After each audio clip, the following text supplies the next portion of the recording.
Ladies and gentlemen, Tesla makes all-time highs. Is there an easy way to trade it, even if you have small accounts? You be the judge. I won't say yes or no. In the Newsbeat live room, we run T3's most consistently profitable as well as largest trading room. When going through a normal day, traders need to mentally detox. It's hard to explain to our loved ones, our boyfriends, our girlfriends, our wives, our husbands, our pets, how our trading day went. And who could blame them?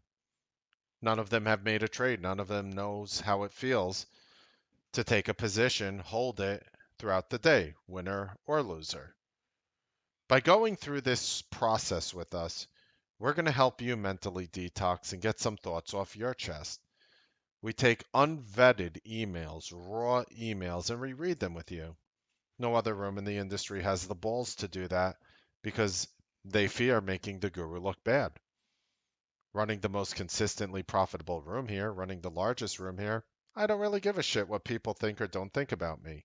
I'm not trying to create a wall of bullshit. I'd rather have you see what it is. I'd rather have you see the truth, and you make your own decision. I'm not sitting here pitching you that you need to join my service. I'll say it once, and then I'll move on for the next hour. So let me get it out of the way right now. There are links in the description if you're interested in T3 Live's #1 trading room. With that being said, we're going to go through the Ask Marks. We're going to talk a little bit about Tesla. I am Mark Melnick, and this is the Newsbeat Show. Before continuing, kindly pause your video, read this message in its entirety, and then hit play. Thank you very much. So I just want to go a little over Tesla today, and just sort of show you some of the things that we were doing early on to capitalize, and just little simple trades that, in my opinion, you don't even need a lot of money for. Like, I'll give you an example. What if we showed you a strategy? What if you joined a room and they gave you free education and all these free things to learn how to dominate the market? I had, I believe, I have the second best day this year. What I'm going to do at the end of every month from now on is I think I'm going to just show you guys my worst 2 or 3 trading days.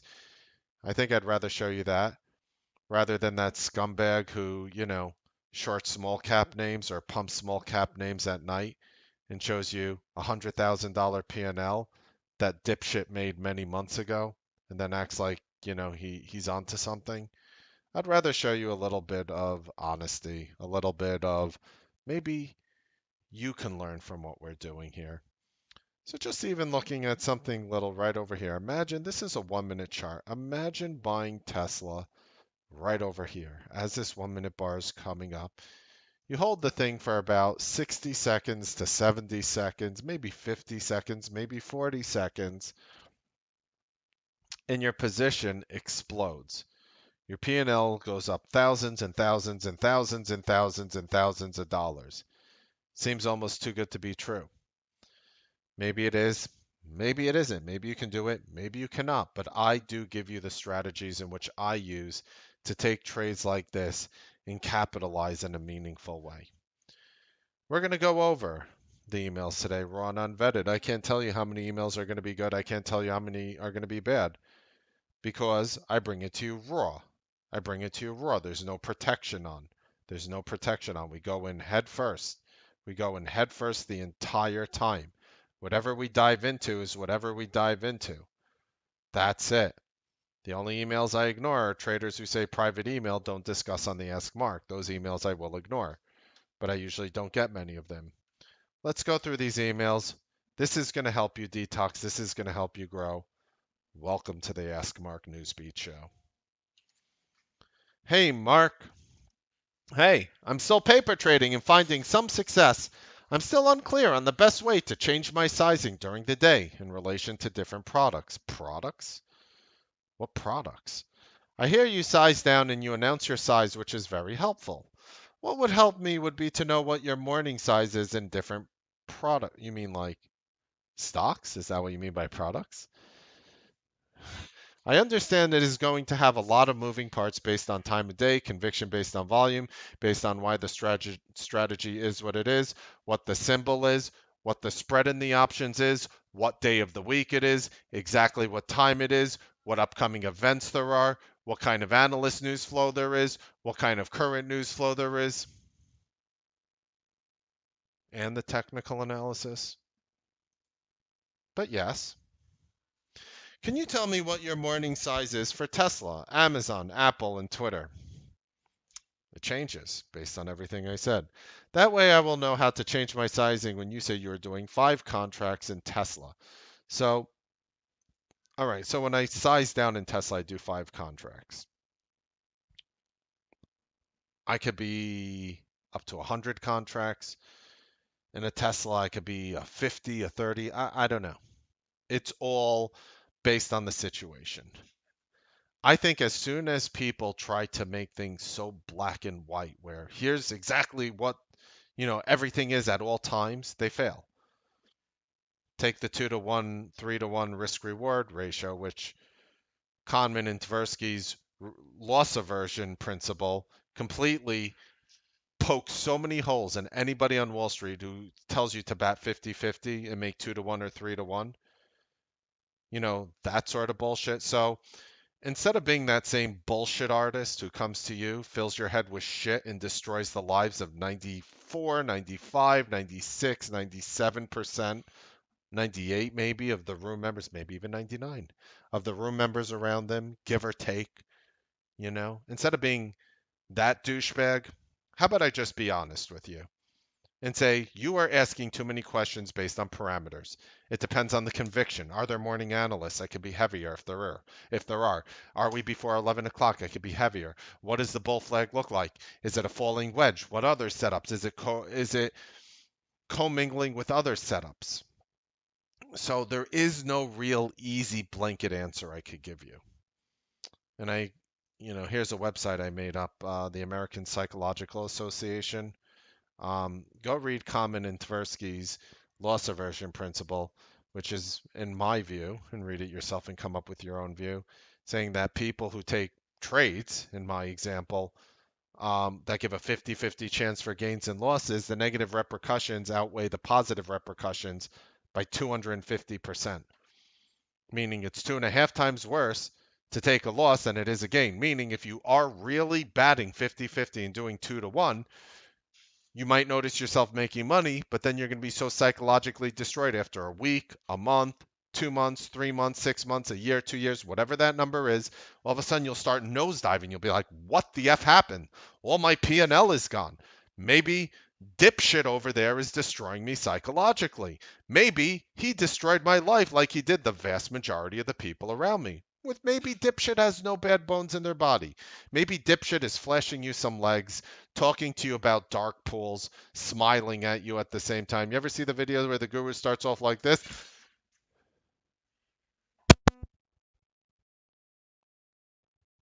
That's because they're happy because people are swiping for a subpar service. They don't give a shit. Where are they now? Right? Here I am picking up the pieces from those dipshits, creating the most consistent trading room here on Wall Street. Not just T3, all over. Outside T3, inside T3, over there, here, here, here. And if anyone wants to show me the stats in their room, otherwise I welcome them to show me. And I say that because your success is number one. So, and to answer you, no, I can't really tell you because it's too situational. I'd have to talk to you for hours. Right now, I'm doing way more contracts in Twitter and Apple, less in Tesla, and way less in Amazon. That's about right for me, by the way, what you're saying there. That's correct for me. All other things being equal, thank you for all your help. You're very welcome. Let me know if you have any other questions. I'll be more than happy to actually help you. And let's move on to our next email. And look, I know some of you listen to me and like, he's like harsh, maybe this.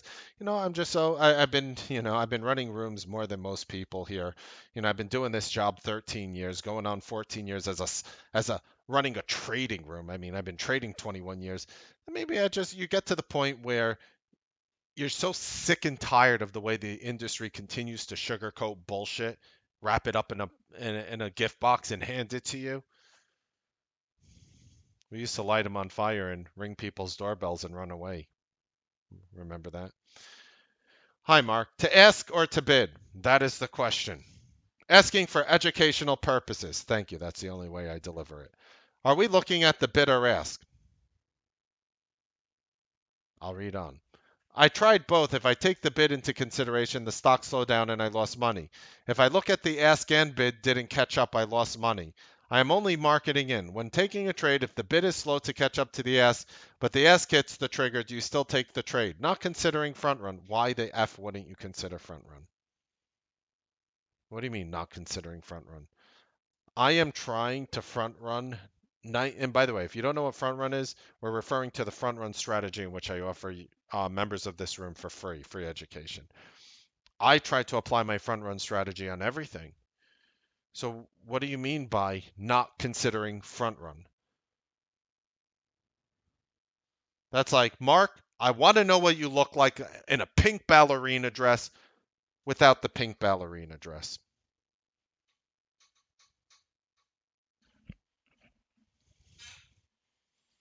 Since I feel like I'm slow at gauging my best entry point, you have to watch the front run video again, in my opinion. For example, if the trigger was, let's say, $100, bid is 98.89, ask is 99.89. That is one awful example, bro. I have never seen a more awful example than that, but I'm going to play ball. If one enters based, can you find one stock that's under $100 that has a dollar spread between the bid and offer that does millions of shares daily? Anyway, if one enters based on the ask marketing in and the bid seems to slow down, one would be lost right away and there would be a lot to catch up. Not necessarily. A lot to catch up in order to trigger, but your position could still be working. So pretty much, I've noticed this in Amazon, but we'll use your numbers. Let's say the bid goes to 99.75 and your offer goes to $100.50. The stock didn't trigger at 99.89 based on how I define a trigger based on my created and invented methodology. Not dipshit copying other people's strategies, changing one or two things, and putting his name on it and with his face on it, pretending like he's doing something innovative for the industry, just so we're clear. But something like this. Do you realize how much my options would have gone up if at this point I marketed in when the stock looked like this? I prove it in Amazon all the time. I front run Amazon before it triggers. The offer goes like 2, 3 points above the trigger while the bid isn't there yet. My options sometimes move like a dollar or two, and I'm like, holy shit, this thing didn't even need to trigger. You take like 10 contracts, you're up a grand, 2 grand, like that. I'm like, oh, okay.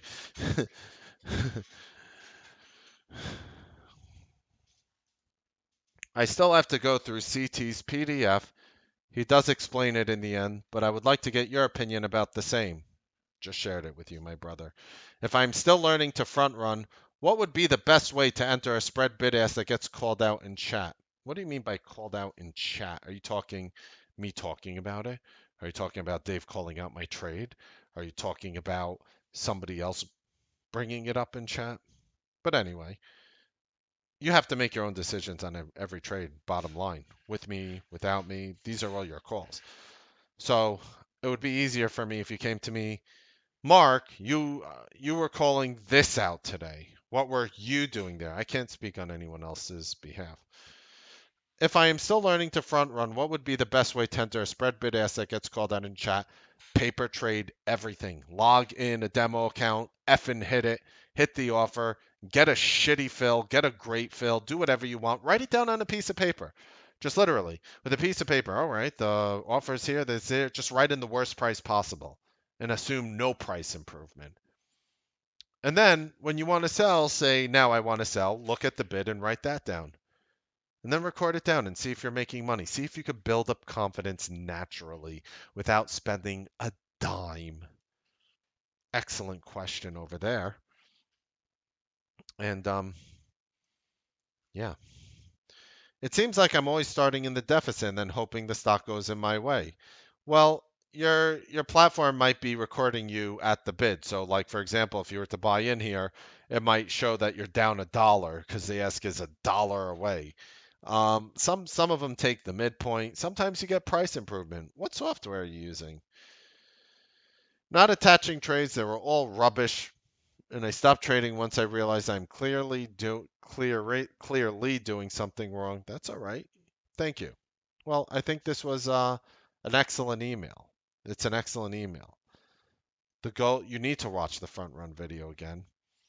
The whole goal of the front run video for me, and watch the video for more info. Don't just, oh, Mark said this and I'll just follow it. Like, no, watch the front run video, practice it with demo money, paper trading, as they call it, not real money. And what happens is if you practice it with paper trading, you'll know how to do it. The whole trick for me to front run is to get in before the ask is there. The best, so if a trigger, for example, is 99.89, I wouldn't be able to buy here. The trigger was 100, like you are clearly saying, I would be able to buy here because the offer, the ask, is less than $100. And you're going to buy here in your paper account, and the stock's going to go up or it's going to go down, or maybe sideways if it's halted, right? LOL. And you'll be able to make a decision with that. It's an excellent email. Continue to watch the videos, my brother. You are going to get better. Okay. Next one is called Street Smart Edge Upgrade. Hello, Mark. There's an SSC upgrade. Current version is 1.71.86. Captain's log. Stardate 1.71.86. We appear to be traveling through the Klingon Nebula. You can check on the top right corner in the window when you are putting in your login details. To upgrade, make sure you save your layout in Schwab server and have save as your local file. Then log into Schwab, hover over the trade tab in the top left corner, click on Street Smart Edge, download. Once you finish, check if you got the current version. Thank you so much for sharing this. I'm gonna just paste it in the room right now. I'm gonna just go ahead and paste it in the room. I appreciate it. I'm gonna wait personally, and I'm gonna have, if you guys updated it on your own accord, I'll at this point just say you're guinea pigs and report back, number one, with the situation. And then you'll come back to me in the Wharf voice and everything. You'll tell me that the new system is actually working well, hopefully, and then I'll upgrade it and I'll let you know, guys, if I do it. I want you to come back to me in like full on Wharf voice and just be like, Captain, it appears the new upgrade is great. And I'll be like, upload platform at once. I don't want to upload it and then it's like, red alert. I don't want to pull like one of those. Anyway, guys got to watch more Star Trek. Anyway, moving on.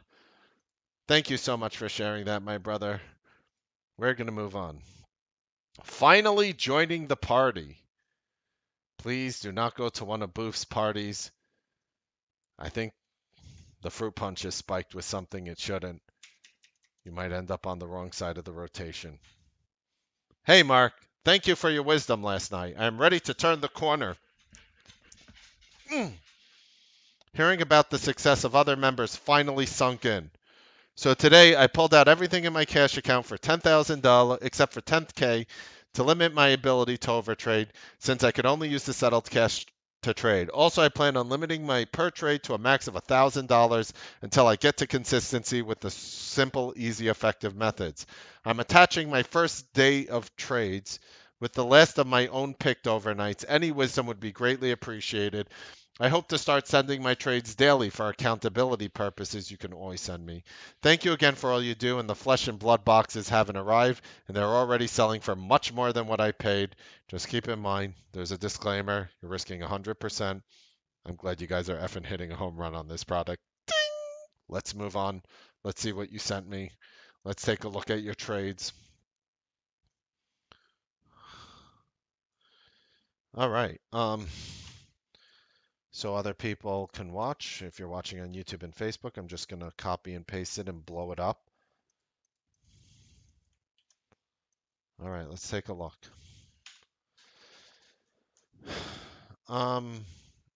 Move my mug over here. All right, so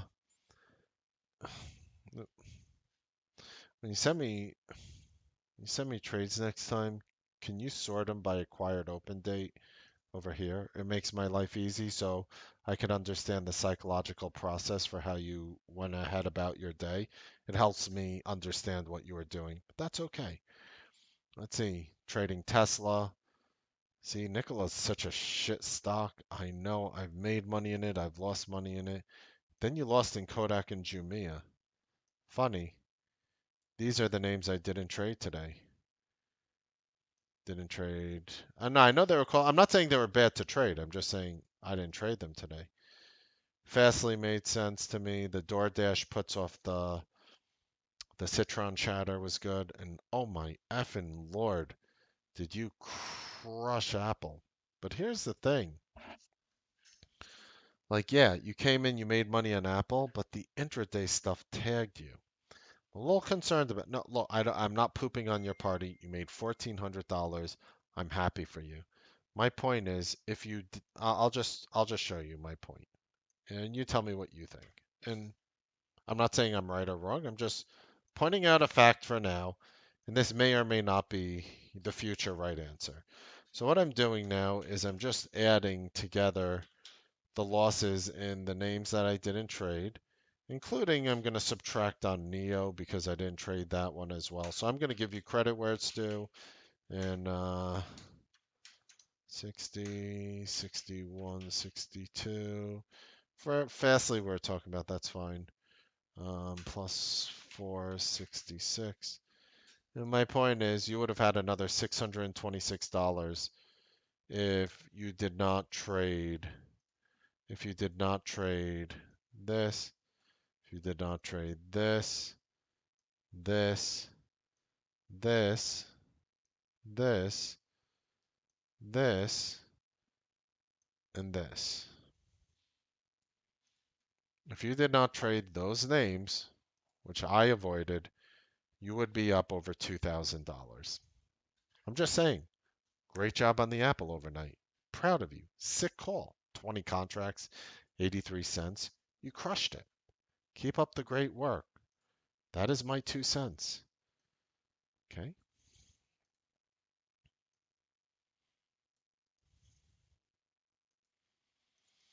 Next email.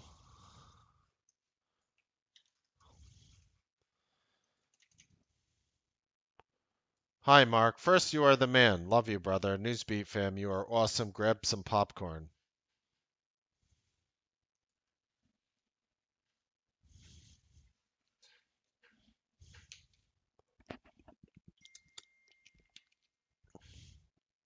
Comcast decided they needed to upgrade my entire neighborhood's infrastructure, even though I have zero issues and download speeds north of 200 megabytes per second. They did this all day yesterday, but fortunately the downtime was brief and only in the afternoon. Little did I know they did some more tinkering overnight and I had no internet this morning. So here I am, 6:15 a.m. Pacific Standard Time, ready to go full Hulk. I restarted my router, used their automated system to restart the modem from their end, and nothing. I'm cursing up a storm, pissed knowing I'm about to miss out on huge opportunities in this early going on a day I could just feel was going to be flowing with dollars. What does a young buck do? He decides to try his lovely smartphone's hotspot, because that'll work, just size down. I decided to, oh God, don't, phone's hotspot, holy shit. I decided to take a pseudo Roku one and done. A pseudo Roku one and done? Ow. But let's see. Yes, I know it was red, but I played this game before and I understand my risk. Oh, I see. So did you actually not do a one and done and you bought like here? So you mean by one and done, it wasn't a one and done. I got you. My SSC is so slow, phone internet. I watched my contracts explode up nearly $2 a piece, but of course I couldn't sell. By the time I got out, I was virtually flat, negative $50. At this point, I knew I couldn't trade further. Sad as a father who couldn't trade. I finally saw my internet kick back on. I had started harassing the automated robot on my phone on the Xfinity app, and poof, it was on. Robots have feelings too. This is where I needed to forget all this happened, and I just didn't want to miss out on a four-figure one and done in Mark 1. Nope, can't do that. Calm, focus, but no Rambo for the missed gains. So I didn't use my usual size, but kept hitting green after green, finishing roughly with a 90% hit rate and 800 bucks, off to the soul-sucking day job by 7:45 a.m. Thanks, gentlemen who wrote that. But here's the point. That's why you shouldn't worry about. I mean, this is just bullshit that you can't do anything about. And the whole key was for you to remain calm. And this is exactly what you did here. You said you were calm, focus, but no Rambo for the missed gains.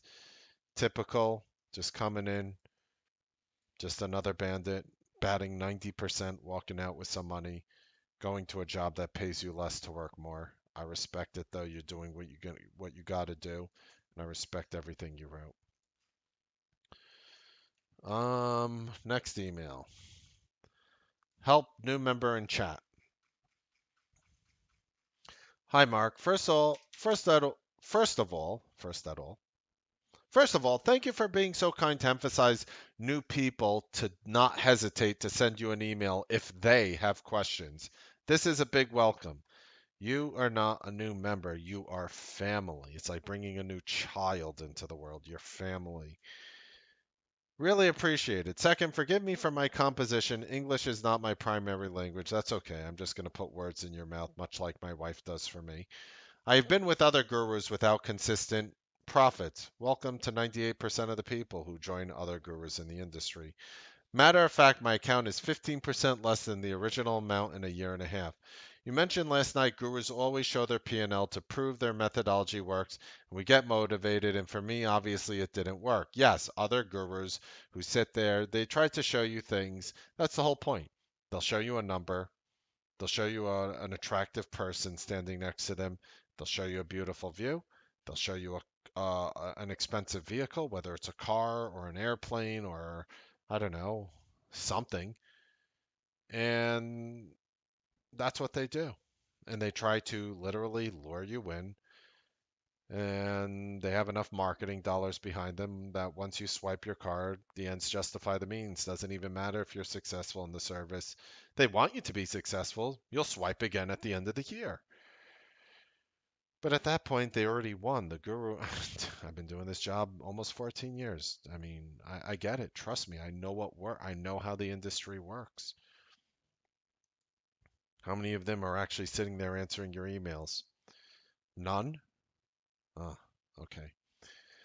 That's the reason I tried to look for other avenues to reach my goal like everybody here does. For a reason, your link was sent to me. I learned from other chats and methodologies. Not easy because too many concepts doesn't mean I can apply right away, lol. But I think maybe it was not for me to adapt to that style. I feel frustrated thinking that trading is for me or not. Yes, this is how trading works. This is my this is my chart here. This is the best way I can explain trading. You put in the correct efforts and you put in time, which is different for everyone. And this little black box here is the twilight zone. While you're in the twilight zone, your results are much lower than your expectations. You say, trading is not for me.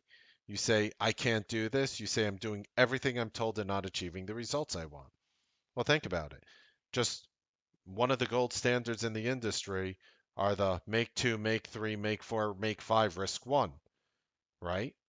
I've shown people through in 1979 the loss aversion principle by Kamen and Tversky. You should read that. Basically shows you why that methodology is full of shit and why it fails. And in all these outside gurus on Wall Street, that is the gold standard for risk reward. Just sit there in your position.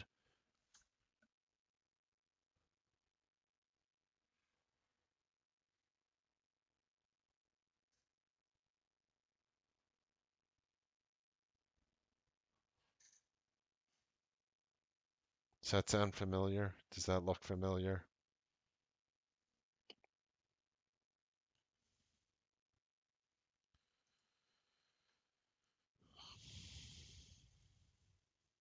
I feel frustrated thinking that Trading is for me or not. Keep trying, but I know I will get it eventually, lol. Maybe it has to be the right person that teaches me the right way for average people to understand easy. That's exactly right. You are wise. When it comes to consistency, let me show you what your gurus that you follow will not do. They will not go to a very large room like ours. Well, some of them don't have the size of the room with ours, but even if they have large rooms, ask your guru. If you're in any other service on Wall Street, any of these trading rooms out there, they all have this technology, by the way. Don't let them bullshit you and be like, "Oh, we don't have the technology to run a poll." It's like, listen, you could land a rover on Mars and send color pictures back to Earth. You can run a poll in your room. Have them run a poll and ask them to ask this question. Very simple. Are you finding tremendous P&L consistency with my plays? Question mark. 10. Are you finding tremendous P&L consistency with my plays? Question mark. Ask any guru you're with to run this poll right now. And they'll be like, I don't want everybody to know that I really effing suck at helping people. That would really destroy my image. So I agree with you. Maybe it does have to be the right person. Maybe it has to be a person who genuinely gives a shit about your success. Maybe. Maybe it doesn't have to be a person who always smiles. Hi, guys. How are you? I'm going to show you some charts I ran on my scan. Take a look at them. If you're interested in anything I have to offer, please click the links below in the description. Maybe I'm a little more brash. Maybe I'm a little more rough around the edges. But maybe I do more for the percentage of people around me than any other service on Wall Street. Maybe instead of hanging out with my kids on the final day of Hanukkah right now, maybe I'm spending time trying to help you because you're going through life and your bills keep coming in, and maybe I just give a shit about you, and maybe you guys are my family as well. I put a lot of effort, but I think psychologically I get tilted when I start negative on my first trade of the day and I want to break even, quickly ending losing more money. Right. The trick is not to just put in effort. The trick is not to bring this up again, or maybe exactly to bring it up, to put in correct efforts. Looking at scammy princesses' legs or dark pools or scans is not the correct efforts. You have to do the correct efforts, not just efforts. You know what I realize?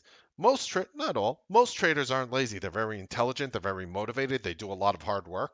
That's in my experience. Most traders are those people and they don't get the results they want because they're putting the wrong effort. So over here in this room for free, as you join, we give you the correct efforts to try to discover who you are as a trader. So you come up with the answer. I don't take the answer and stuff it down your throat and tell you to like it. I want you to like it here. Let me chew your jaw for you. Like it. No, no, we try to help you figure out what you do best by literally telling you to analyze your own trades. I'm aware of that. Trying to work in that. I have papers in the wall to remind myself to calm down. It's okay. It's part of the P&L to have negative trades. Lucky I have a wonderful husband to support me all the time for whatever I want. God bless you there.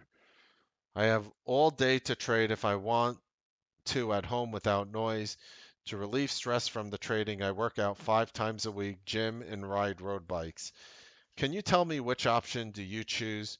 There are a lot, and I don't know which one. I realize if I trade during 11 to 3 p.m., is it better stock than options because of the spread and seems to move much slower than the stocks? As somebody who isn't consistent, I think you should just literally paper trade and figure out what you do best first. I give you a plethora of strategies that actually work. I don't give you bullshit education taught to you by some bullshit educator in some bullshit place in the industry who's charging you a lot of money for that bullshit. I give it to you for free. I tell you to paper trade. I tell you to figure it out. I help you along psychologically to get to the point where I've noticed, at least, nobody can guarantee that less people are tilting in the room with psychological help, right? And I'm not a psychologist. I just literally talk about eating healthy, getting the proper amount of sleep, things that you could find anywhere for free on the internet. Most traders lose between 11 a.m. and 3 p.m. Keep that in mind. I just started your chat a few days ago to try to understand how it works how works the chat. I already watch a lot of your videos and today I review the strategies to make sure I understand them. Is it possible if you can review that I understood with examples, please? Time is the entry. All right. Today you bought the spiders at 9:32 with a one and done. Um, it'd be helpful if you also showed me the seconds in which you bought it as well. And no, that is not correct. The one and done actually happened here between 9:31 and 9:32, before 9:32. I'm not exactly sure if by 9:32 you're talking about the end of the bar, but for me, if I was doing a one and done using my methodology on the spiders, for me it would have been an entry before 9:32. 9:45, no, you limit 21. Oh no, invalid because price is lower than the higher of the first candle. Let's see. And by the way, yeah, so right, even though it would have worked here, you would have had to buy it right here if you're exercising my methodologies correctly, right or wrong. My methodology would say this would be your entry candle here, and because even though you could argue it worked, I would never do it because you are correct. You are trading below the day low. So excellent job and excellent note there. Q mark one at 9:33. Again, it really would help with the seconds because you're just saying 9:33. Um, Yeah, and between 9:32 and 9:33 would be a one and done. But since the first bar was red, you would ignore it using my methodologies. You're using something else, that's fine. But if you're asking me what I do, that's why I would ignore it. 9:43, no, your limit date is invalid. Candles are chopping. It didn't work. Entry is above the high of the first candle. Let's see. 9:43. Um, 8 would be right here. Um, I mean, it would have triggered here between 9:43 and 9:44. The Mark one, the no eliminate one, excuse me, but it wasn't a good trade.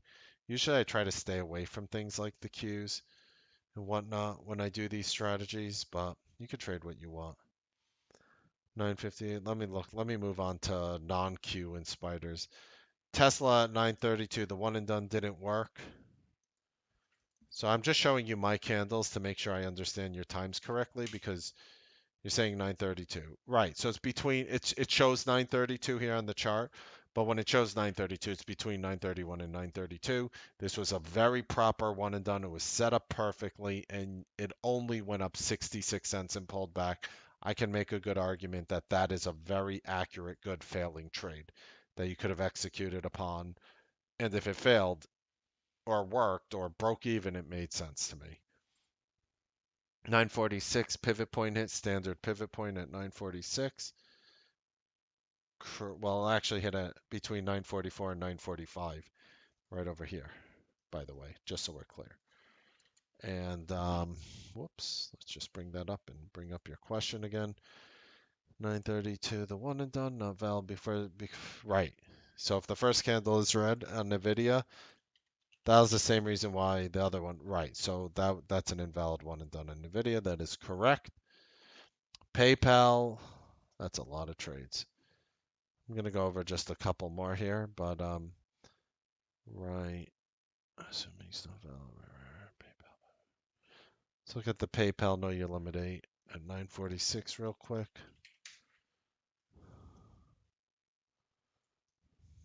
Right. So between 945 and 946 it hit. And even though you elevated in volume here, you were still trading above the day high. So between 946 and 947, right over here would have been a legitimate entry. And obviously, you know, a move like that could potentially work.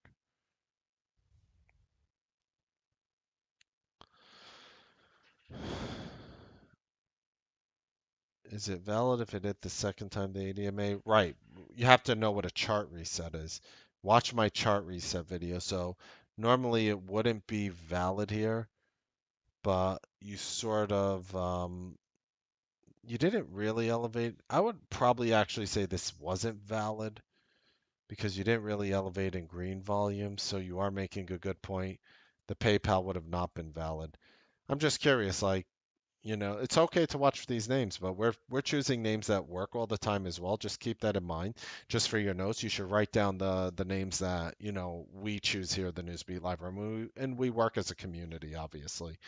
I think we get better results working together as a team than having, one individual, pump this little $5 stock or $10 stock all day with 1 to 3 million shares of volume and think that they're doing the room a favor by, entering in before every single other person. All right. Can you provide tips to be a better trader? Guess I have to start from the basics. Watch the master video 10 times. I know I say that. It's a free education. It's better than any of the other bullshit education out there. Read it. That will help you become better. Diet. We talk about diet a lot. Um, do you drink coffee? I mean, I could do a show on this. PhilipStein.com for sleep and balance bracelets. The wellness bracelets have changed my life. These are things that I have done to become a better trader. I really appreciated when you say the trades and when you say when you're exiting the trade. Sometimes it's hard to know when you do need to exit. Some people exit better than me, some people worse than me on any single trade on any given day, especially when I'm new to your methodology that seems too easy. You are truly a person who has a lot of consideration for others and feels their pain. Not too many people are in this world, and by example, in this chat, a lot will do the same thing as you do. Hope the world can change because there is more opposite people than good ones. We need to help each other in this world. Monkey see, monkey do.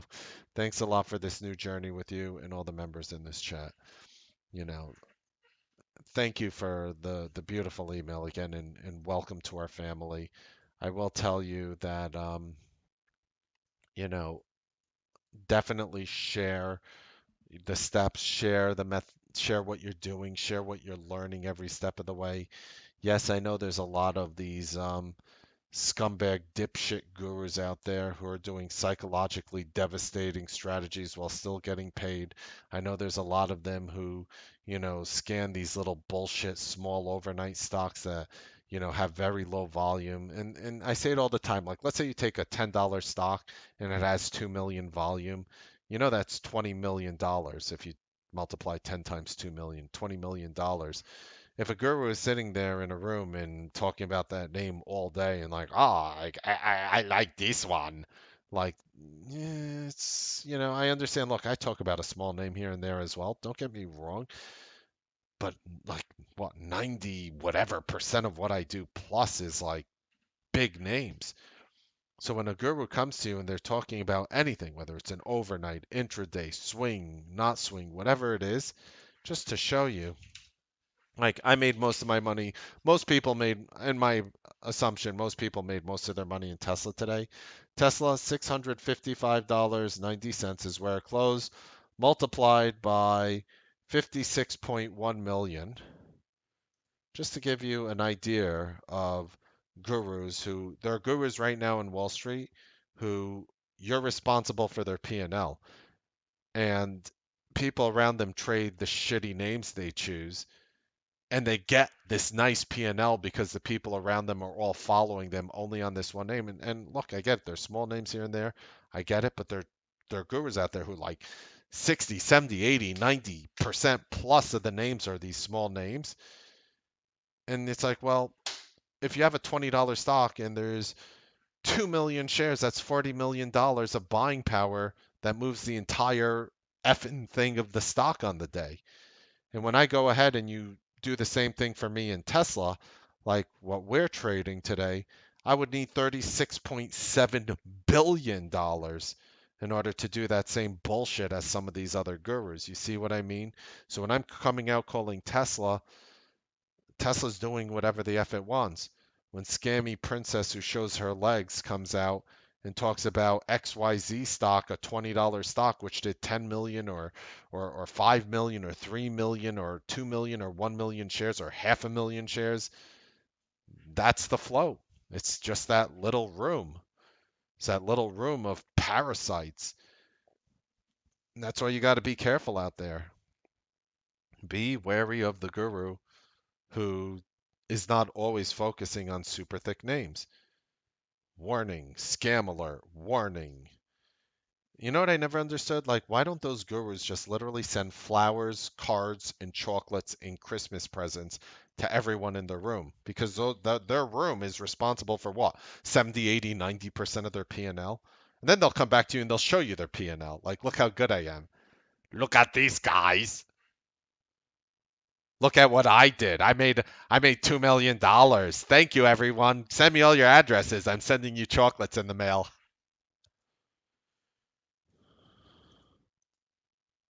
Welcome to Wall Street.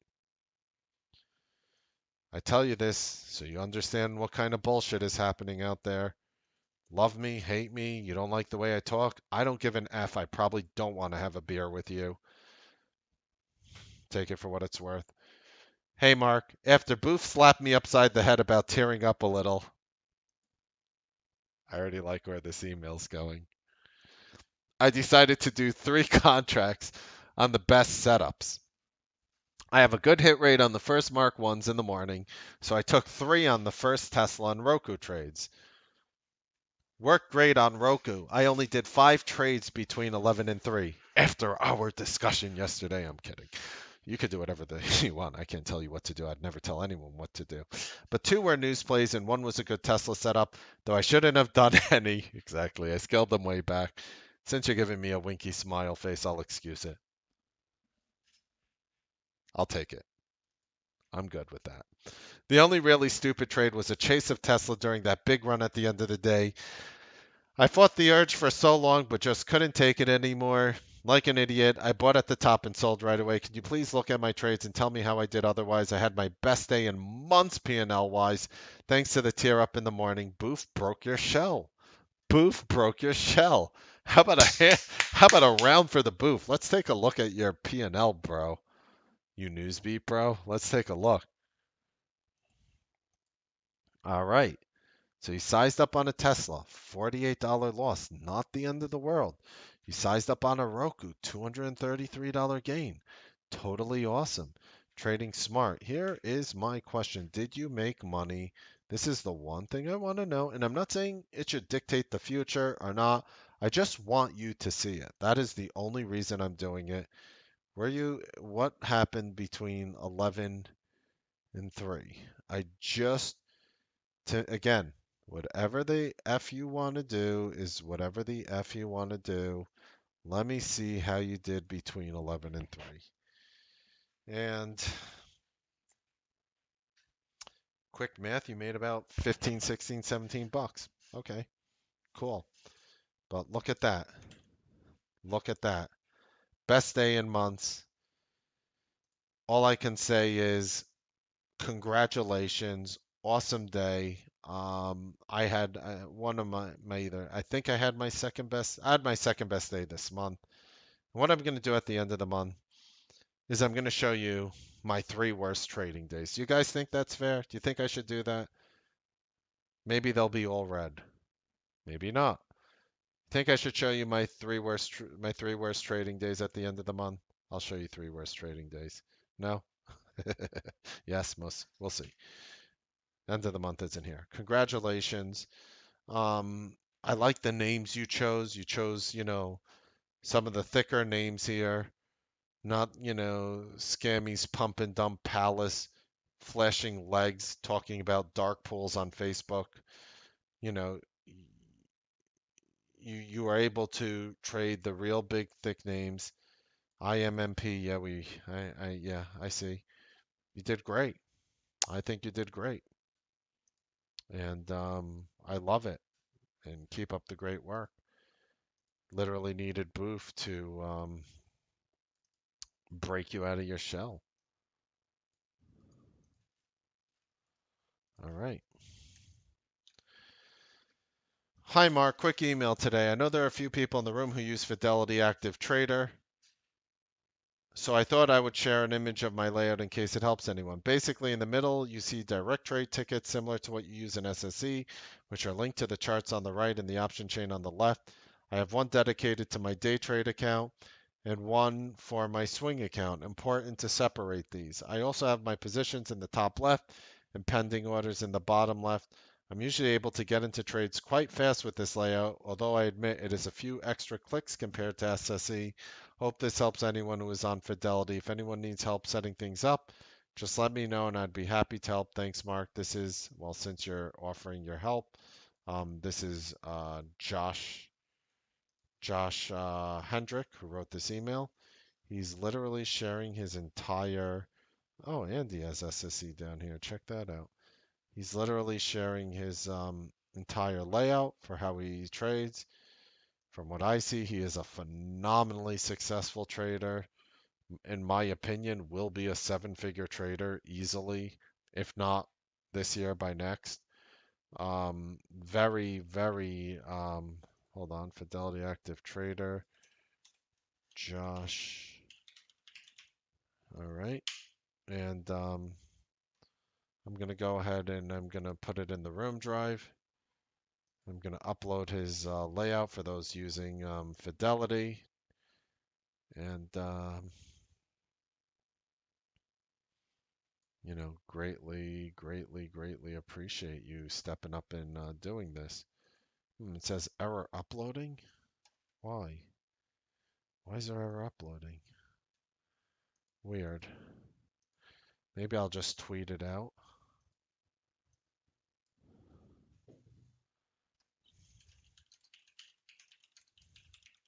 I'll just tweet it out. Weird. Okay, I tweeted it out. Thank you so much for sharing your layout. Thank you for looking after other people in the room. A lot of love. So, thank you so much. All right, next email.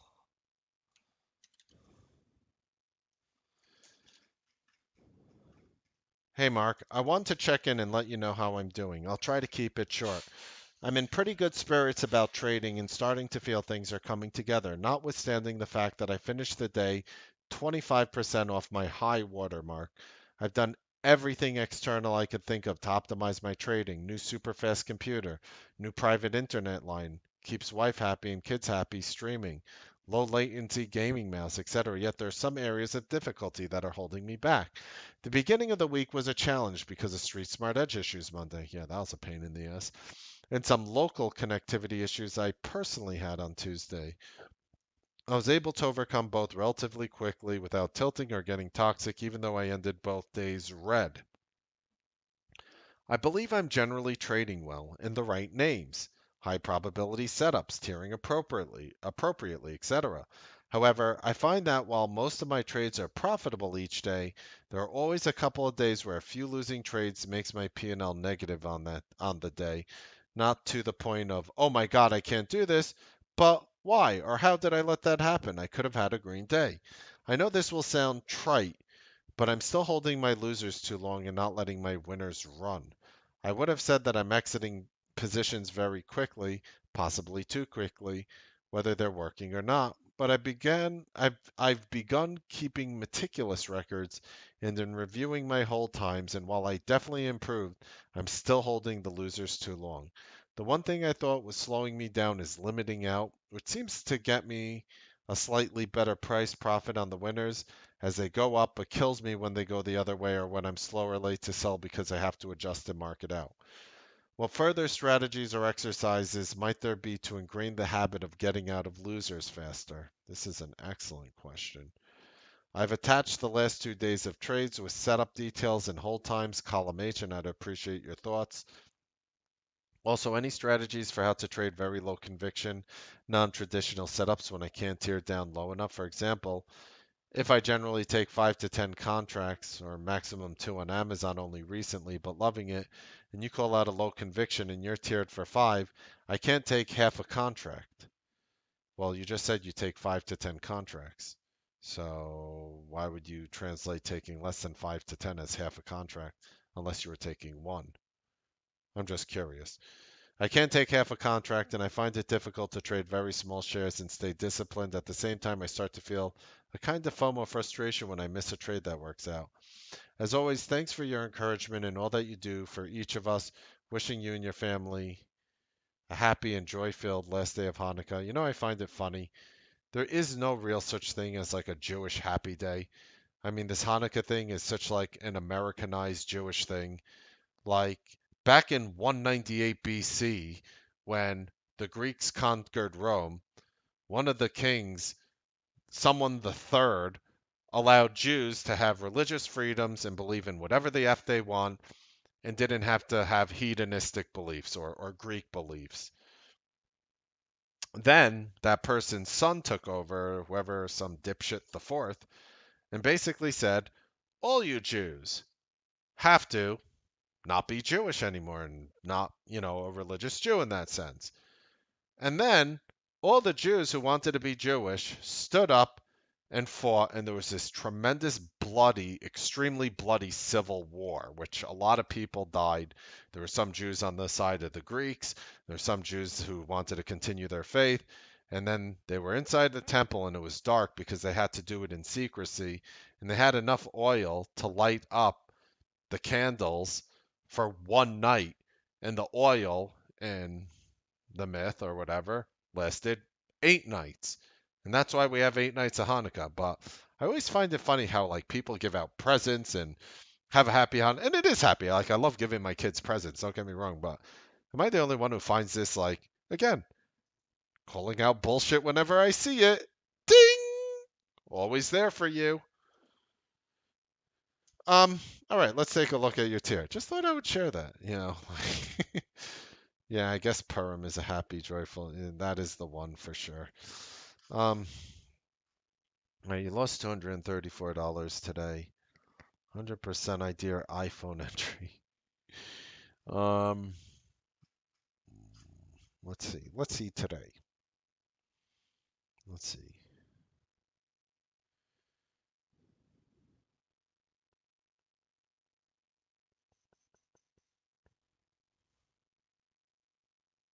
Hmm. Okay, let me see something. I'm gonna print screen this and blow this up so people can read it here. And I want to see if I could just notice anything. I'm only gonna focus on one day here because honestly, it's fresh in my head. And I'm gonna do you a lot better with something fresh in my head than something I don't remember what I ate for dinner last night. Okay, so let's see. So you're doing part options. You're doing part options, part stock. I can see that. You trade Twitter. You trade 500 shares of Square. Square bit you in the ass today. Then you traded the rest, and you ended up making $236.61 today. But this was a big loss, and all right, you said this was a Mark 1 front run. You entered in right before 942 on Square. I want to focus on where you're losing. Usually that's the easiest thing to fix. Mark 1, Mark 1. This. Uh-huh. Yep, I see this. But I didn't like this trade. Who in the room could tell me why I would ignore this Square Mark 1? I know it sounds like nitpicking, but this is how I avoid getting caught with bullshit. Has nothing to do with R2. Nothing to do with R2. Elevated red volume. Right Geronimo. Right Son of Mark. Right Andres. Right Rob. This, right over here. This bar. You elevated in volume to the downside. You know how I feel about that? The same way I feel like a girl walking up to you and slapping you in the face. I don't invite you over to hang out and sleep over. You're removed. You're gone. Get the F away from me. Get the F away from me. You are not good in my life. You might be a good person. I wish you all the best. I don't wish that you trip on a banana peel and break your neck. I hope I hope a winning lottery ticket on a winning day flies into your face and you peel it off, check it, and you become a millionaire. I wish you the best. Get the F out of my life. So no, this is a bad mark one because you elevated in red volume bar here. Okay. I'm gonna just look at your bigger losses here. Another square loss you took on a know your limit 8 at 10.11 on square. So was this a 5-minute know your limit 8? Nope, it was a 1. Just try to make differential points. So 10.11. So you bought elevated in volume. You bought it right here. This looks legit. Legit. You bought it at 10.11.03. Right over here. Looks great. This trade. This bar was 32 cents long. My thoughts are I like this trade over here. I do like this trade right here. I do like this. But, you lost 12 cents on a stock. You bought it right over here, right before. I mean, I get it that you didn't hold it till here. Trust me, I understand that. But like, I see what happened. You sort of it popped and you dropped and you chucked it. I sort of get it. I don't think that was a bad trade, personally. Um, no strategy here on Chewy. Can't really analyze that. I mean, was it call activity? I don't know. But I'll say overall it doesn't look that bad. I think right here that the big trade you could have avoided was this $226 loss because you have to identify the strategies correctly, and that 226 would have doubled your day if you just X'd out this one trade that you had no business taking. This one right here. You X that out and your day doubles by avoiding a strategy that was never there. That is my first look. I understand the FOMO and frustration.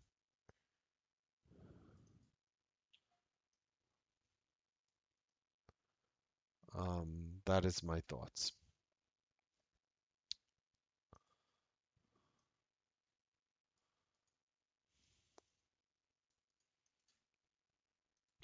Okay. Greetings, my brother. I'm still here, staying in the shadows for the most part. I've been working on my trading and have noticed a significant increase in my hit rate. I have probably watched the master video 15 to 18 times easily in the last month.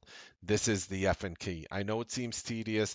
I know watching an hour 50 plus minute video 15 to 18 times sounds like a waste of time. You'd rather buy scammy princesses, dark pool pump and dump palace and pay thousands of dollars for useless education.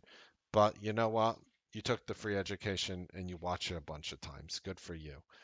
And 15 times in the last 15 to 18 times in the last month and a half.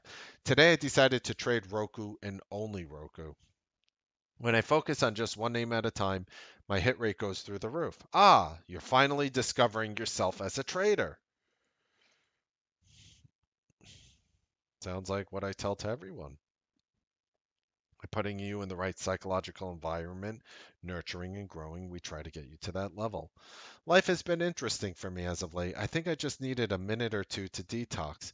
I'm not as active in the chat anymore. I'm a firm believer in fixing thyself first before attempting to help others. I 100% agree with this statement here. Looking forward to, but make sure you reach out to me like you are now, just so we're clear. Looking forward to contributing in the room and to the Newsbeat family in the very near future. Thank you for all that you do. Much love to you and the Newsbeat families, Blood and Newsbeat. Happy Hanukkah, brother. Let's see what you did today. Oh, look at that. Holy shit, you were just trading puts all day. Took a minor loss today. Yeah, so look, I mean, Quick math, what you make? 2 grand plus? Quick math? Sick trading. That's what you do best, my brother. That's what I encourage you to do. Keep up the great work.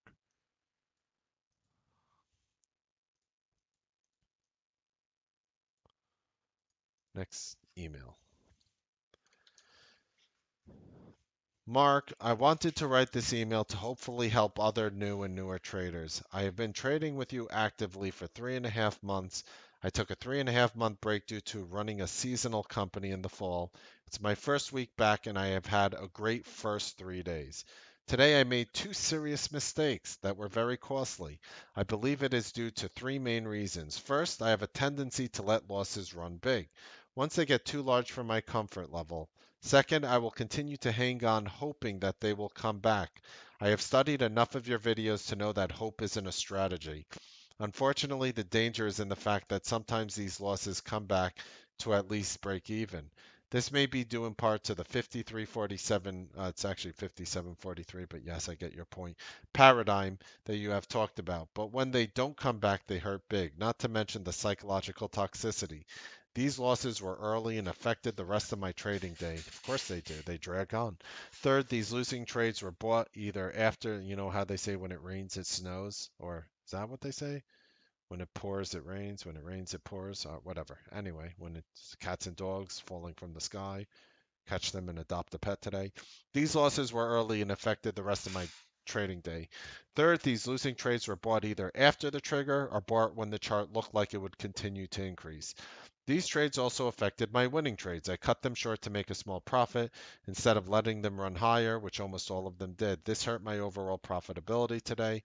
Yes, to me, one of the biggest lies on Wall Street, if you want to bat like anything real, not like, you know, bullshit. Like there are people say, oh, look, I could risk one and make 10 or 20. Yeah, you could set a stop and just step back. And if it never pulls back to your level, it runs forever. Look, look, I made 50 to 100 to 1.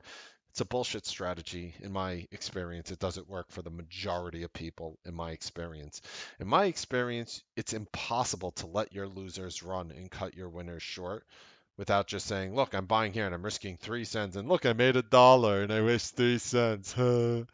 but but 98% of the people around you are failing, Mr. Guru. How do you explain that? So, in my opinion, if you cut your winners short, you cut your losers short. You let your winners run, you let your losers run. I have not, for the vast majority of people I met in the industry, that's the only way I have personally ever figured it out. But again, just my 2 cents. This hurt my overall profitability today. I had a red day that was probably the largest in my new trading career. It almost destroyed my profitability for the week. The Airbnb overnight, which I am still holding, trying to tap into my feminine side, and the Tesla run at the end of the day kept me profitable for the week. I've also noticed that was our overnight yesterday on Airbnb. We don't give little small bullshit cap overnights that, we pump out to the room through a scan. I've also noticed when I reviewed my previous trading weeks, I am almost always have a negative day on Thursdays. I, be- I believe this is due to overconfidence since I typically have 3 green days Monday to Wednesday. This is a very important thing you're pointing out right there. Saying that you almost always have a negative day on Thursday should make you be cautious on Thursday. I mean, this is amazing that you found out this information. Most traders won't know this information. If I asked you right now, what's your best trading day of the week, and give me the percentage of how it's better than the next trading day, you wouldn't have an answer. You would guess. You'd be, I think it's Friday. The expiration date for these two losing trades was next Friday. Based on the daily chart, one of these may be above my buy price next week. Nevertheless, the red position on the screen is demoralizing, and it is hard to continually see as I'm trading. Right, so you remove the shit off your screen by not holding losers is what I personally do. Can't tell you what to do. Well, I know that we operate like bandits, which works extremely well. I would love to learn more on holding trades for longer than a day or two. I want to be more like the ladies in the room. I absolutely love trading and want to continue to make it my profession. I'm looking forward to continually learning and getting better. Thanks, Mark, and I'll see you tomorrow. And then he shared a second part of the email. Same person. Mark, one key from my trading today to add to my previous email, trade the chart, not the P&L. On one of my losing trades, I came within $200 of my break-even point. I wanted to see green. I ended up closing the trade down over $6,700. My hope is that this becomes a mantra to new traders, trade the chart, not the P&L. Thank you very much. All right, let's get some booth mail action going. Hello, Mark. Good day. I was wondering, what is the sizing methodology when it comes to overnights? That depends on everyone. I funded a cash account with 15,000 and waiting for funds to clear. How do I size for overnights? That's up to you. Would I have taken one contract of Airbnb yesterday or used the whole account? I mean, I can't answer that, but I wouldn't have used the whole account personally. What is the conviction with overnights? That is based on you. Right now, your conviction on overnights, if you haven't been taking them, should be zero. You should learn to build that conviction with following them, tracking them, paper trading them, and then making up this decision.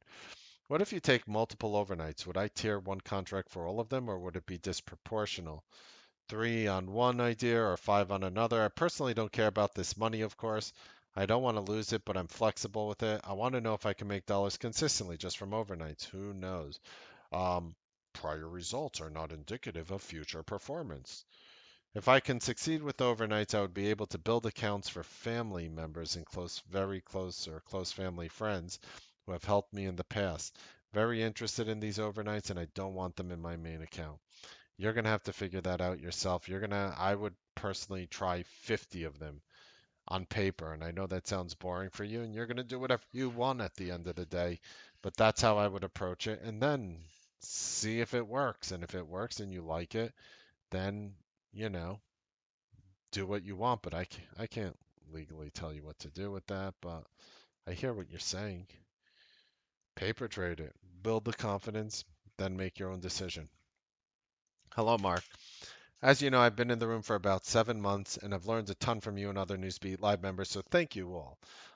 After almost 3 weeks without a down day, except for one where I closed down $65, roll eye emoji, today was a moderately red day for me. I can't be too upset as I was up about 1400 yesterday and I'm up 4000 for the month, but it does shake my confidence. Out of the gates this morning, I tried an Amazon one and done. Anytime people are like, I tried the one and like, this is what F's up everything for people. Like, the system has issues on SSE. Why are you doing these one and dones on Amazon? My God. And it immediately went red.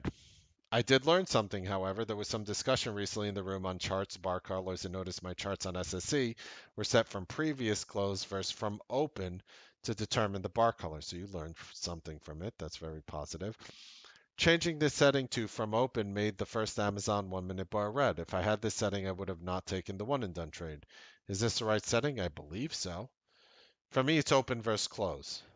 Right. So if it closes from the open, and it closes lower than where it opens, it would be red and vice versa. Right. Seems right to me. Seems like a very key item for the one and done as it directly impacts the one and done strategy where we just look for bar color. And, this is, of course, it affects the one and done strategy. It's one of the things that we highlight very adamantly. I'm going to change the wording um, from tip to rule. Make sure the first bar is green. No, color is based on open versus close. It's definitely one of the things where we focus on, right? Would love to hear if others have run into this. Then I tried the Tesla Mark one, which didn't work, and I chucked it. Fine. I then entered a Roku Mark one, and this one tagged me as I dumped it on the pullback, then watched it take off to the upside. How did you or others handle this trade? Which Roku Mark one are you referring to? Oh, this one over here.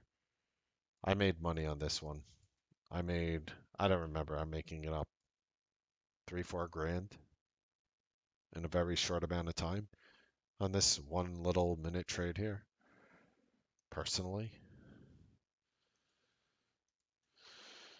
Since you're asking how I handled it, So here I am down over $600 in the first 5 minutes of trading. It was a rapid 1, 2, 3 punch in the face. Yeah, it all started with your F up on Amazon. I don't even think it's the red and green bar thing. You effed up on that as well. But if you lose on a one and done early, it just sets the bad tone for the day. When you do something you're not supposed, there's one thing to lose on your first trade. It's another thing to lose on something you shouldn't have done on your first trade. I regrouped and had a few green trades before I made a stupid error at Amazon at 10:03. I spent the rest of the day trying to recover, but still finished down $450 from being down over $700 at the lowest. Would you mind taking a look at the attached trades, just the highlighted morning trades, and see if I could have done things differently?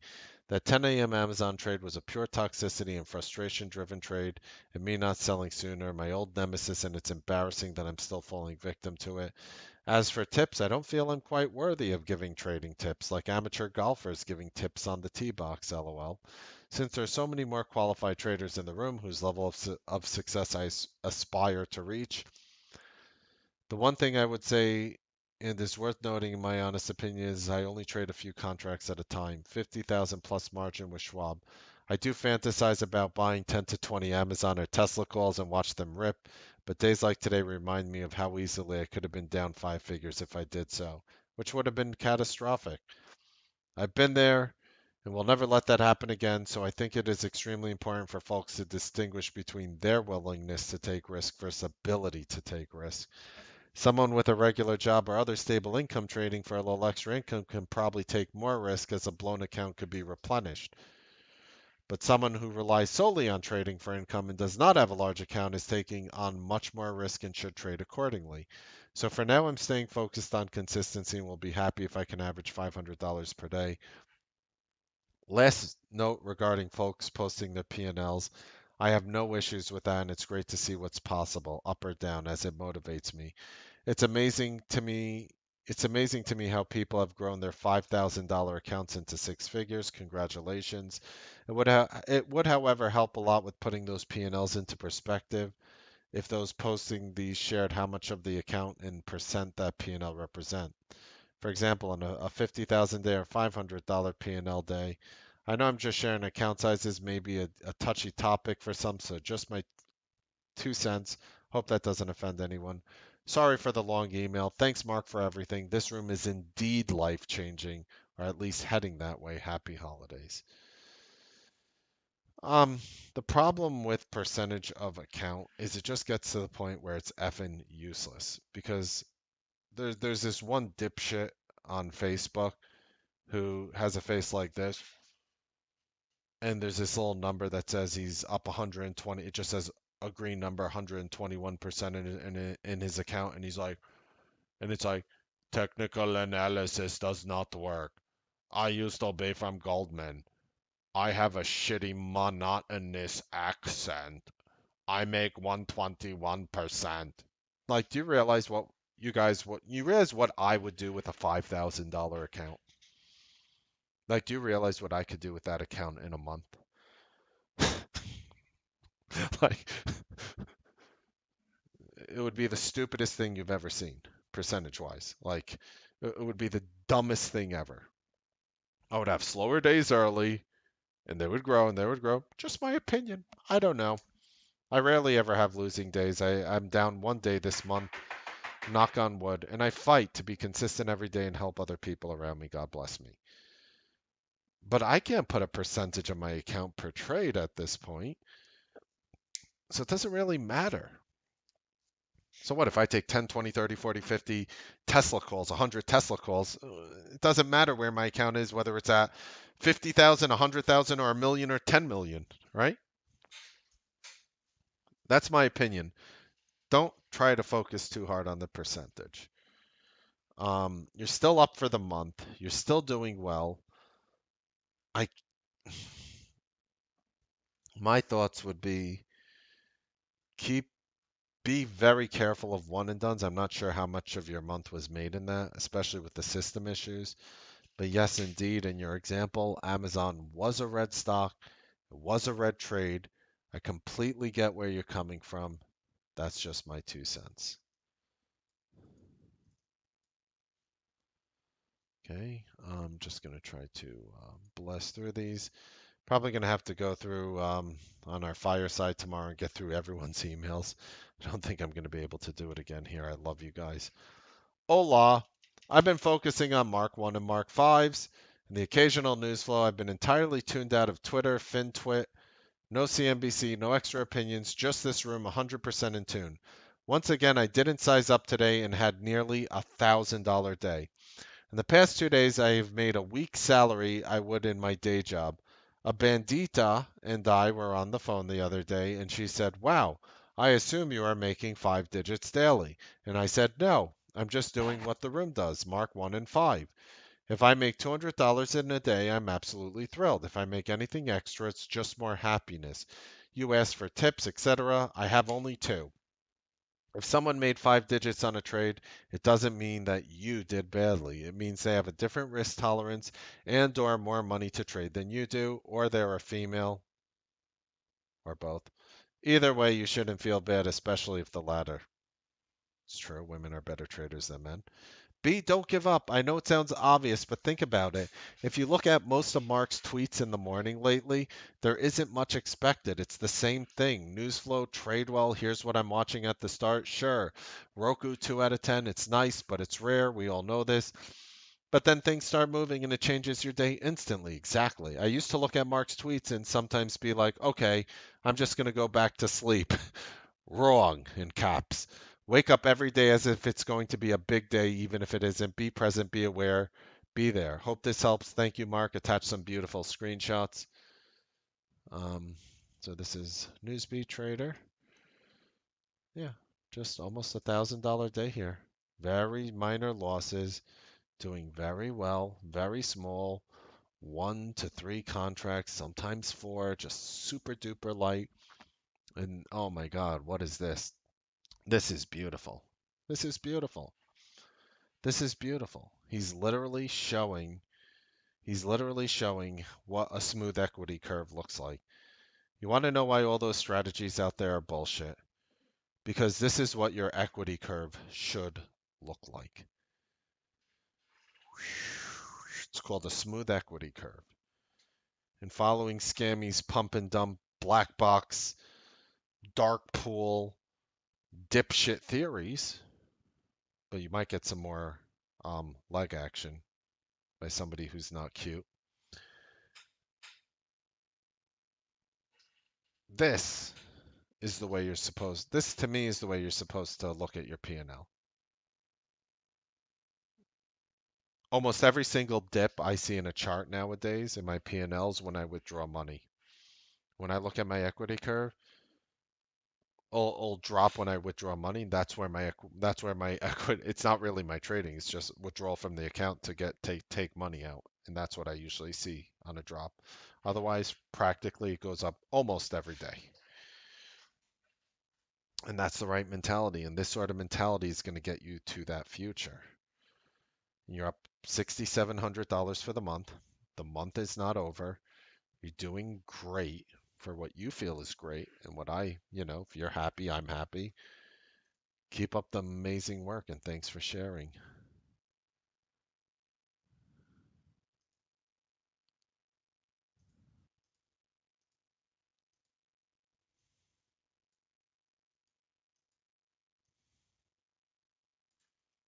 Addendum.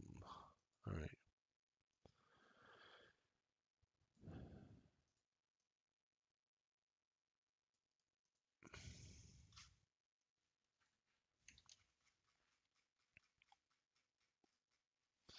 Dear Mark, I'm writing to say there is hope. Actually, there's an opportunity for those struggling with trading.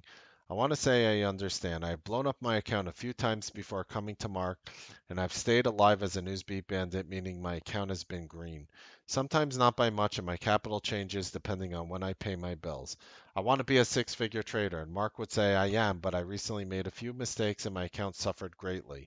I have a cash account and trade with SSE and use TC2000, which is like driving a fast sports car compared to other trading platforms that traded like my mother's station wagon. Mark knows his stuff and really goes all out to make sure you get everything you need to trade effectively, except for the morning, which SSC has been no comments. As I have said, I have messed up, and my main problem is letting losers run, also letting small trades chew up my account. Since I trade with cash, I get weird when I'm out of cash and I want my trade to pay me. I will hold in hopes it goes in the direction to pay me and hold too long because I can't buy back in. So this is an excellent point. This is very common. You know where this is most common in, and I'll touch on it right now with everyone here. This is usually more. Whoops. Whoa, where'd that come from? Huh. Remember that?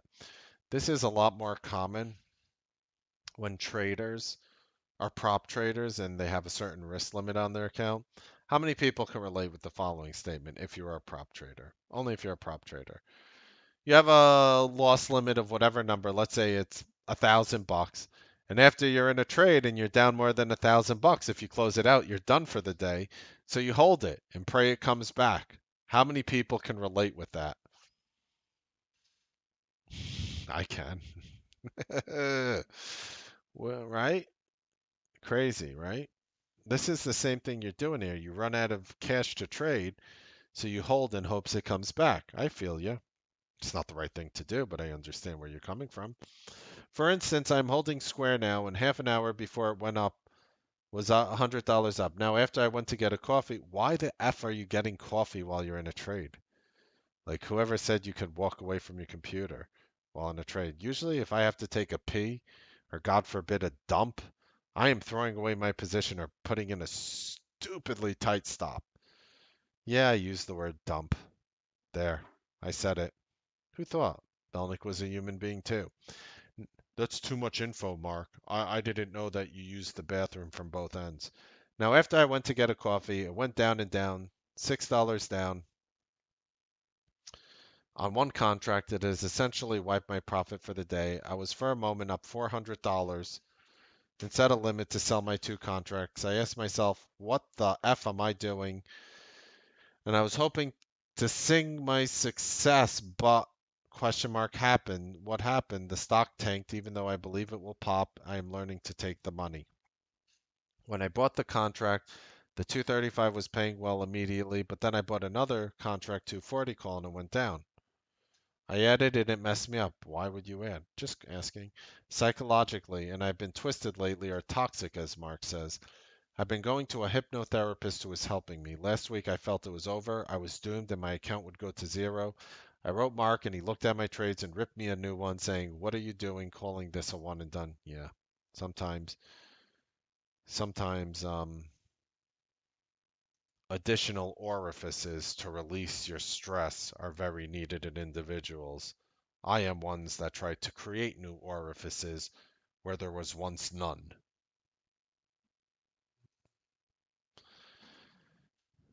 And stress, just do the C strategy.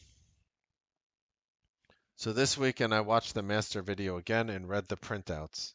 And this week I traded sanely, one trade at a time, up from 1200 to 2400 and have some hope. Today I let this get away and still in it and now I'm up $44. Truth be told, I should have cashed out before 11 a.m. I've noticed for you that a lot of your trades are best before 11. Again, it's your call. I can't tell you what to do.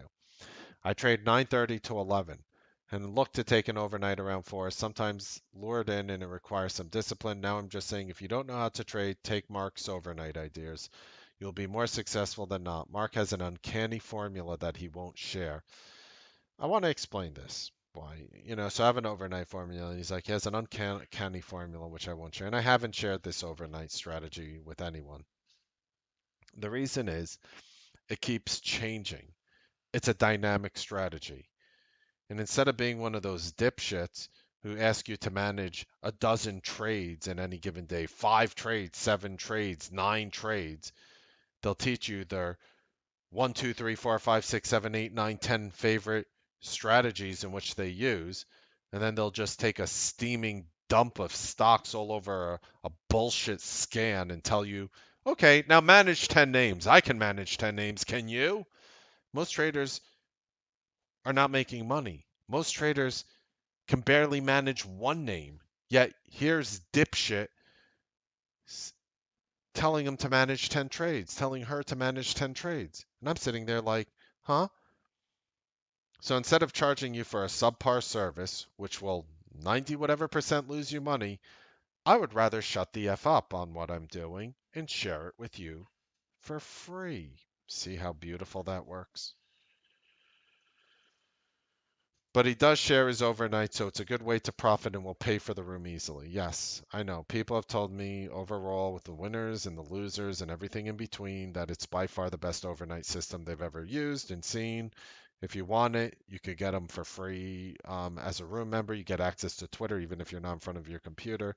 You get it all for free. But I did want to explain why I don't give them out, because you want me to charge you for education every 6 months, every 3 months? Is that what you want? I don't want that. How's that? I don't want to charge you for it. All I can say is trademarks, rules, simple, effective, easy strategies. But it works best if you take the money fast. I mean, yes, exactly. Trade and cash out. Yes. Now, I was having the conversation about my mindset. If I buy a stock and it goes down, I lose money. If I sell, at least that's what my brain says. Yeah, you buy a stock, it goes down, you sell, you lose money. That's generally how it works. If I buy a stock and it goes up and then it starts to go down, I'm losing money hypothetically, but I'm guaranteeing that I will lose money if I sell. You see, I have a problem with that logic. It's crazy. My question is, why the F does it get to the point where it goes down, I sell, I lose money? If it goes up and now I'm holding and then it goes down, I lose money because you are stuck in the bullshit of letting your winners run and cutting your losers short. I think it's bullshit. Maybe you don't. Maybe that works great for you. God bless you. Do it. Hang out with whoever you need to hang out with and you know, have a lovely old time doing whatever you need to do. But most people cannot do that well. I'm talking from 13 years experience and seeing thousands, maybe tens of thousands of traders. You can't let your winners run and cut your losers short. You could let your winners run and let your losers run. You could cut your winners short. You could cut your losers short. I have found it very difficult for people to effectively, and as a generalization, some situations, yes, you see me holding a position longer. You guys have seen it last week, whatever. Like, there is situations where it happens. It's just rare. If I buy stock, all right. So yeah, so my point is, why does this one go from if it buys the stock and then it starts to go down? Huh? What if you just changed it? And I can't legally tell you what to do. What if you did this?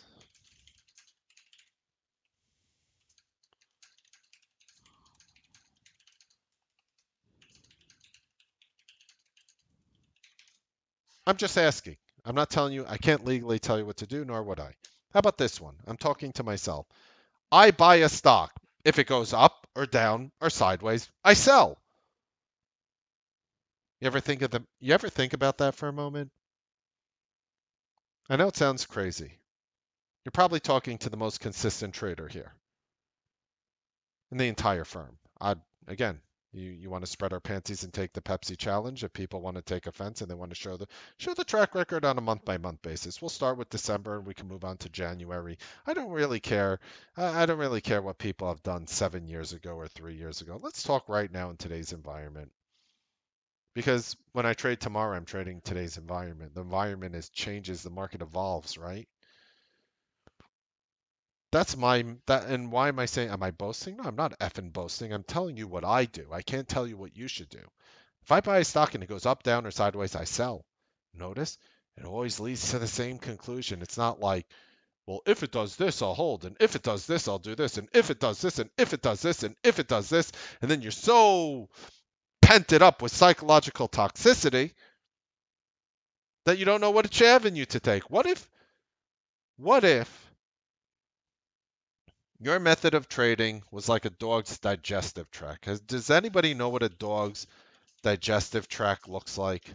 Does anybody know? Does anybody know?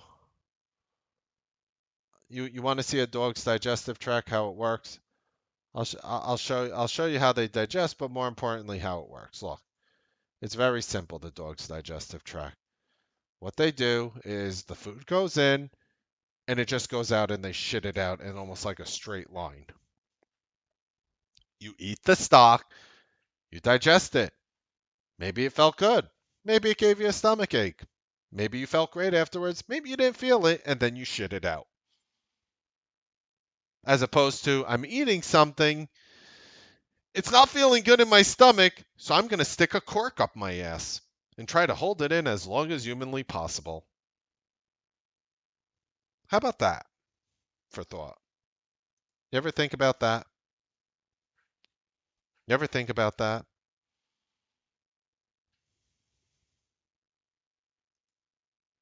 It's not my money till I sell, it's only trading until I cash out. That is the big problem. I have to sell and cash out fast.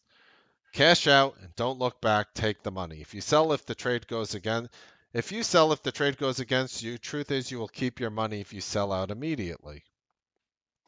I am struggling sometimes, but it's a good life trading. I would rather make $50 in a minute than 2 hours working some other job. It's a great feeling, and I get a lot of support in the room. Thanks, Mark and crew. Much love for you, brother. And if you're wondering, you're like, I'm sure some people are watching out there like, ooh, what is Mark talking about? Putting corks up inside your ass and trying to be a dog. What I'm trying to do is this is a trader who's been in the room a while. The more and more analogies that, the more and more analogies that I'm able to get through to him, even if I'm talking about a dog eating something and taking a crap as opposed to putting a cork in the dog's ass, maybe that's what's going to resonate with him. Maybe he's going to understand my point of view. I can't tell him what to do. I can't legally tell him what to do, nor would I. But I can at least explain it in a way that is very effective. So this is a trader. He's showing his trades right now. And this is a trader who's been in the room for a while. This is a struggling trader who's inside this service for a while. And let's see. Oh my God. Oh my God. Oh my God. So let's see. Right over here. You do the quick trades. Quick trade. Quicker trades. You do fine. You start holding over an hour, you're fun, having a fun time. You start holding your shit over an hour, you start putting a cork in the ass and not letting it come out where it needs to come out from. That's your results. He ended the day negative $49, excuse me. This is a negative $49 P&L. But if he were to just allow it to go through the track like he did his other trades, maybe he won't maximize his wins, but he sure as F is not going to maximize his losses, right? So what you see in red are trades that this gentleman decided to hold for more than an hour. What you see in black are the trades that the gentleman decided to not hold for more than an hour. Just so we're perfectly clear, the trades in black, you know what he did? He ate the food and he shit it out. The trades in red, he ate the food, he duct taped his mouth, he stuck a cork in his ass, and he started doing a rain dance. Those are the red trades. That is what happened to you, my brother. And I love you. And I don't understand how making coffee resulted in a 5 hour and change trade. I don't understand that. How making coffee resulted in a 5 hour trade other than you made coffee, you came back, was down, and then you're holding it at that point.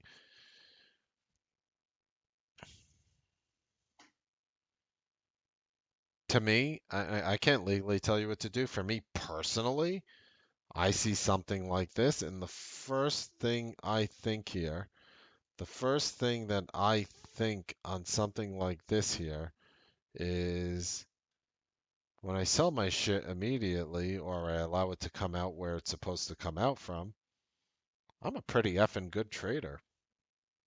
I'm a pretty effing good trader. Yeah, I mean, it went down and you held. Exactly. I know it didn't take you 5 hours to make coffee, but like, look how beautiful this $3 loss was right here. Look how beautiful that Facebook loss was. Gorgeous. Gorgeous. Gorgeous. Gorgeous. Gorgeous. Look how well you do when you're just chucking the effing thing right away. Holy shit. You know what you're doing. You're doing this with two contracts. I mean, holy shit. If you were to build up confidence over time, you kept doing it and doing it and doing it to the point where you were personally comfortable. What if it was 10 contracts? What if all these trades were 10 contracts and, I mean, Kodak? Fine, I get it. Square, adding to Square. But what if that was it? I'm serious. Like, what if, if you multiplied every one of these, including your losses here, the stocks that you held underneath an hour, even if you multiplied some losses here, I'm not saying you were up on these trades, you were down. But what if you even multiplied those losses by five? Not the ones you see here, but where you were actually down shortly after wherever it was.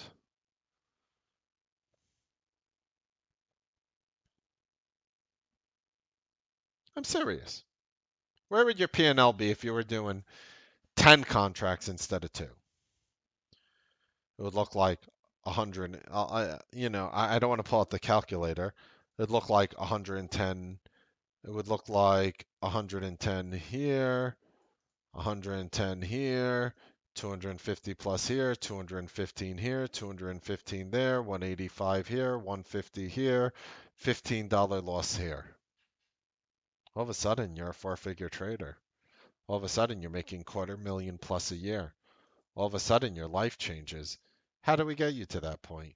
I don't have the answer. I can't tell you what to do. I'm not legally telling you what to do. I'm making up a fantasy that you're somebody who allows the shit to come out of your ass instead of plugging up every time it doesn't feel right inside your stomach. You see, when I was growing up and I would eat pizza, and I'll tell you, dairy doesn't sit well with me. I got rashes as a kid, but pizza's my favorite food. I love dairy. It doesn't love me. It's a one-sided relationship. You love holding these stocks praying they come back. They don't love you. It's a one-sided relationship. And I will tell you, when I had a stomach ache from using pizza, the greatest feeling in the world was just actually letting all that shit come out. And it felt great. I felt okay after. I was like, you know what? I feel better after I took that shit. I actually feel kind of good. I'm glad I took that shit. Wow, that would have sucked if I had to hold that shit in.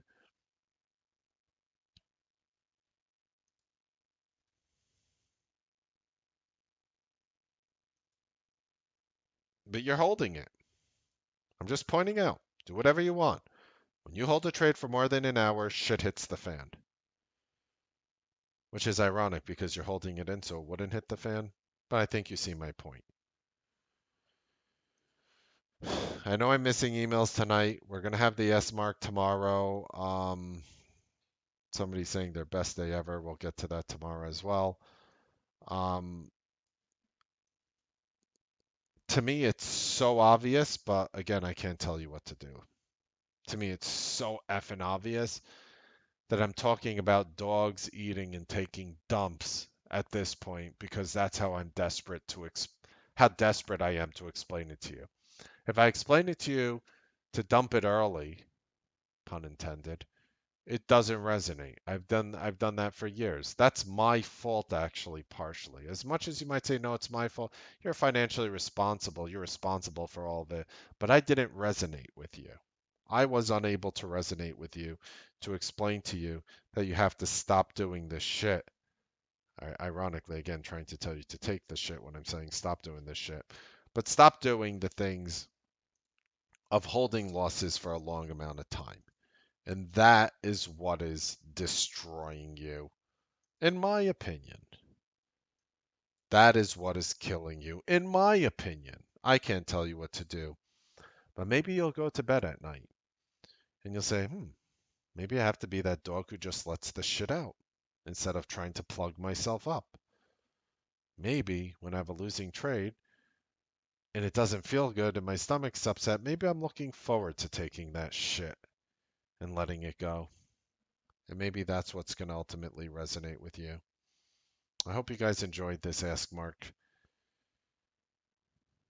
Somebody, I should have like a little shit counter about him. Like, how many times has Mark Melnick say shit, either dipshit, crap, or shit, whatever? The counter would probably be over 500. But even with that being said, I hope you guys enjoyed this Ask Mark Newsbeat show. Happy trading, make money. I'll see you guys tomorrow morning on the Newsbeat live trading broadcast.